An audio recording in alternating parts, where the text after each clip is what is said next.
Hello, everybody. I am here to talk about the different kinds of transition programs that are available to you and your students.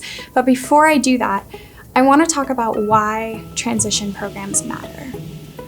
We have some great schools. They're not perfect, but they do provide families with a lot of resources, such as bus passes, volunteer placements, adaptive equipment. However, when you graduate, all of those things fall away. And for a lot of families, that can feel like the ground is being pulled out from under them. We call that the falling off the cliff phenomena. The purpose of transition programs is to build support structures outside of school, outside of the education system, so that when you graduate, you have other connections, other opportunities to fall back on. When that ground falls out from under you, you have a foundation. The other purpose of transition programs is to get people connected to services early. If we can get people connected in their teens and young adulthood, then they may be less reliant on services down the road. Everybody might need support of some kind long term, but if we can build their confidence and independence, they might be better off for it. There are several different types of transition programs, and we have prepared a handout for this portion of the presentation that goes through some more specific options, but I just want to highlight some broad categories. So the first is agencies. So the ARC is an agency that provides transition services. We provide mentoring one-on-one between an individual with intellectual and developmental disabilities and a college-age mentor. We also provide DDA community engagement services depending on your waiver. And then we also like to provide life skills classes. We talk about things like self-advocacy, healthy relationships, social skills. How do you start a conversation with a friend? And then we also like to respond to the community's needs. I had a mom come to me and say, "I'm worried about my son online. I don't know who he's talking to or what he's saying." And so based on that conversation, we developed an internet safety course. And so we like to kind of get your input on what do you actually need, and we like to provide those life skills in different class formats. We also just provide social activities for people to have fun and meet others with shared interest. So that's one type of transition program, an agency providing transition services. In addition, there are transition programs within a high school.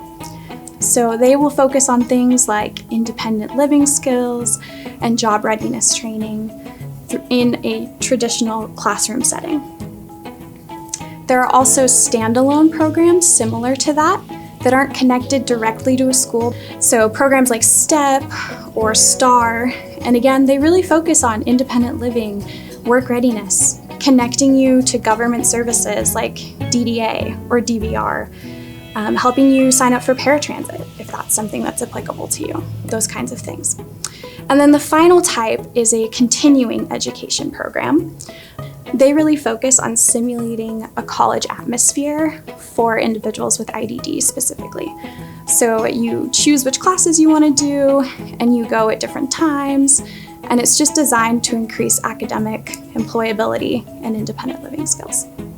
So those are a few different types of transition programs, and it's really just about sitting down and taking a look, and hopefully the handout can help with that, and determining which one is going to be the best option for your family.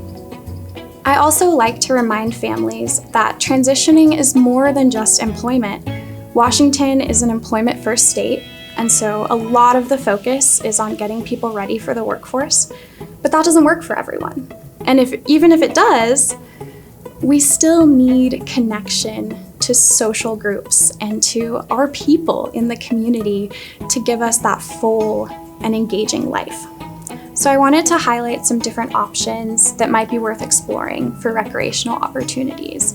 One is community centers. There are a lot of different community centers that provide a lot of different types of activities and services, from outings to crafts to movie nights to bingo.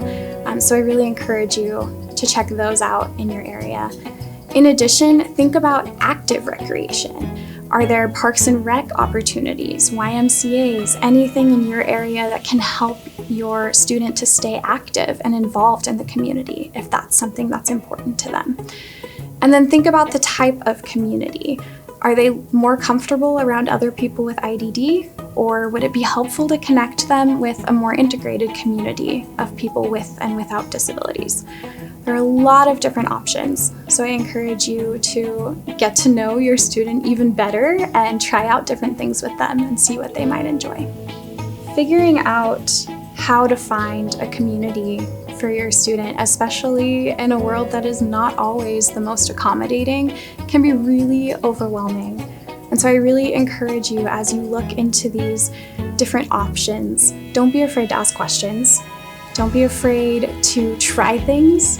And if it doesn't work out, that's okay. At least you tried.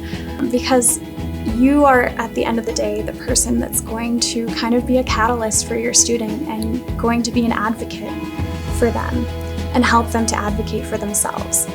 So as you're looking at their life after high school, don't be afraid to try, and don't be afraid to ask for help. If you are a student watching this, trying to figure these things out for yourself, don't be afraid to reach out. Think about who's in your network, who is in your community already, and ask them how they can help you grow that. How can you figure out how to try new things? Because trying new things can be really scary.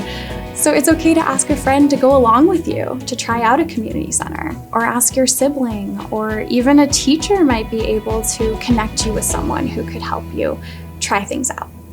Just don't be afraid to ask.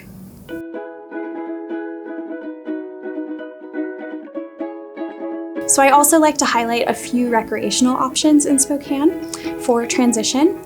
So we have the Art Community Center, of course. It's a wonderful place to be during the day. They do a lot of outings and classes and have different things going on.